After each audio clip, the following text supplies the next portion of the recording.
Assalamualaikum warahmatullahi wabarakatuh. Apa kabar anak-anakku semuanya kelas 3? Semoga kita semua selalu dalam keadaan sehat walafiat dan selalu dalam lindungan Allah Subhanahu wa taala. Amin ya rabbal alamin. Alhamdulillahirabbil alamin. Hari ini kita bertemu kembali untuk belajar Al-Qur'an hadis. Materi kita kali ini adalah tentang isi kandungan surat Al-Fatihah. Mari kita simak penjelasan dari Bu Ida. Memahami isi kandungan surah Al-Fatihah. Yang pertama, surah Al-Fatihah terdiri atas 7 ayat. 2. Al-Fatihah berarti pembukaan. Karena surat Al-Fatihah tempatnya berada di awal dalam urutan surat Al-Quran. Yang ketiga, surah Al-Fatihah diturunkan di Mekah. Oleh karena itu, disebut surah Makkiyah. Dan juga surah Al-Fatihah ini diturunkan sebelum Nabi Muhammad SAW hijrah ke Madinah. Yang keempat, nama lain dari surah Al-Fatihah adalah Ummul Quran. Artinya induk Al-Quran. Maka biasanya seringkali kita mendengar ketika memulai sebuah acara, MC atau pembawa acara mengucapkan, mari kita buka acara ini dengan pembacaan Ummul Quran. Nah, Ummul Quran di sini adalah surah Al-Fatihah. Selanjutnya, yang kelima, surah Al-Fatihah juga disebut As-Sab'ul Mathani, yaitu 7 ayat yang diulang-ulang ketika dalam sholat. Maka setiap rakaat dalam sholat selalu dibacakan Al-Fatihah. Seandainya setiap rakaat tidak membaca Al-Fatihah, maka sholat kamu tidak sah sayang. Jadi, yang keenam, sholat tidak sah tanpa membaca surah Al-Fatihah. Maka, kamu harus terbiasa membaca surat Al-Fatihah dalam sholat. Jika lupa, maka sholat kamu tidak sah. Selanjutnya, beberapa pokok kandungan dalam surat Al-Fatihah yaitu sebagai berikut. Yang pertama, keimanan kepada Allah Subhanahu wa taala. Bahwasanya segala puji dan ucapan syukur atas suatu nikmat itu hanyalah untuk Allah Subhanahu wa taala, bukan untuk yang lainnya. Yang kedua, ibadah. Bahwa segala sesuatu yang kita perbuat berupa kepatuhan didasarkan karena Allah Subhanahu wa taala dan hanya mengharap ridho dari Allah Subhanahu wa taala.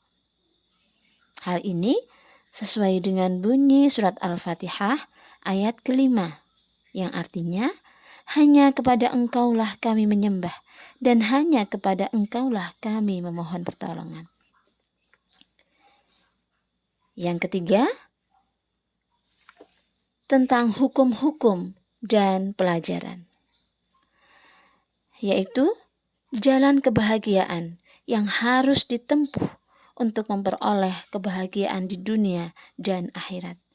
Hal ini adalah kita harus belajar, mencari tahu, belajar syariat Islam.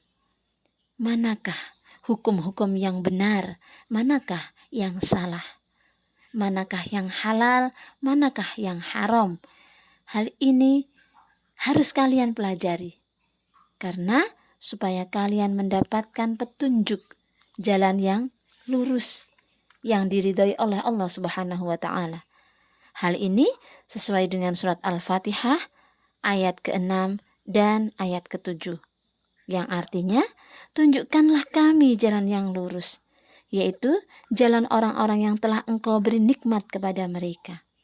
Bukan jalan mereka yang dimurkai dan bukan pula jalan mereka yang sesat. Selanjutnya, isi kandungan yang keempat adalah kisah para nabi dan kisah umat-umat terdahulu. Yang mana kisah ini adalah ada beberapa orang yang mendapatkan kenikmatan dan ada pula kisah orang-orang yang terdahulu yang menentang Allah Subhanahu wa Ta'ala, yang tentunya dimurkai oleh Allah Subhanahu wa Ta'ala. Yang dimaksud dengan orang yang diberi nikmat itu siapa? Dalam ayat ini yang disebutkan atau yang dimaksudkan adalah para nabi, para siddiqin, para syuhada, dan sholihin, orang-orang yang sholih. Kemudian siapa yang dimurkai oleh Allah yang diterangkan dalam surat Al-Fatihah ini? Yang sesat, yang dimurkai, siapa mereka?